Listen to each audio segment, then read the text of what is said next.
మంత్రివర్యా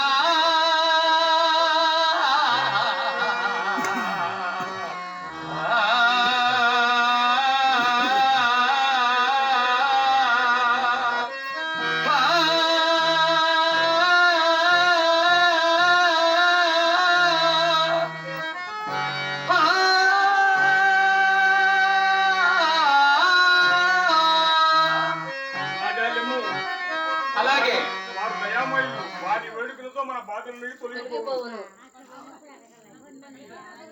మంత్రి పర్య అలాగే వేడుకొందము.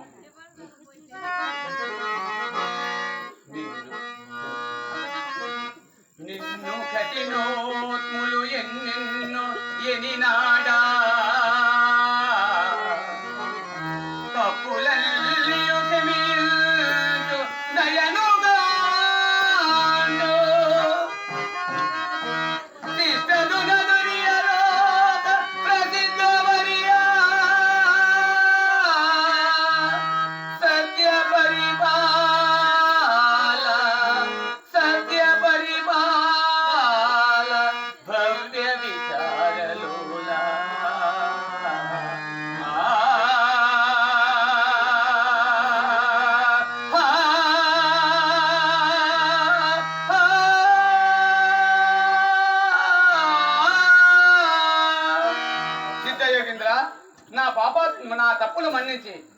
నా తప్పులు మన్నించి నీ దాసునిగా చేర్చుకో స్వామి.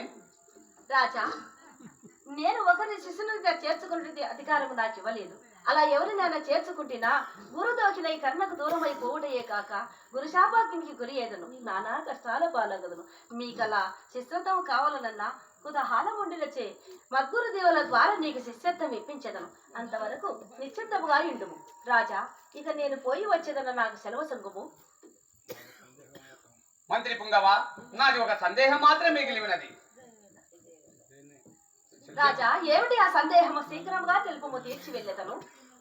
సిద్ధయోగీంద్ర, నీవు చేయు స్థలం ఆ వీర భీమేంద్ర స్వాములు తప్ప అన్నిలు భరింపజాలంటివే. అలా ఎందులకు భరింపజాలో నా ఈ సందేహము తీర్చ ప్రార్థన.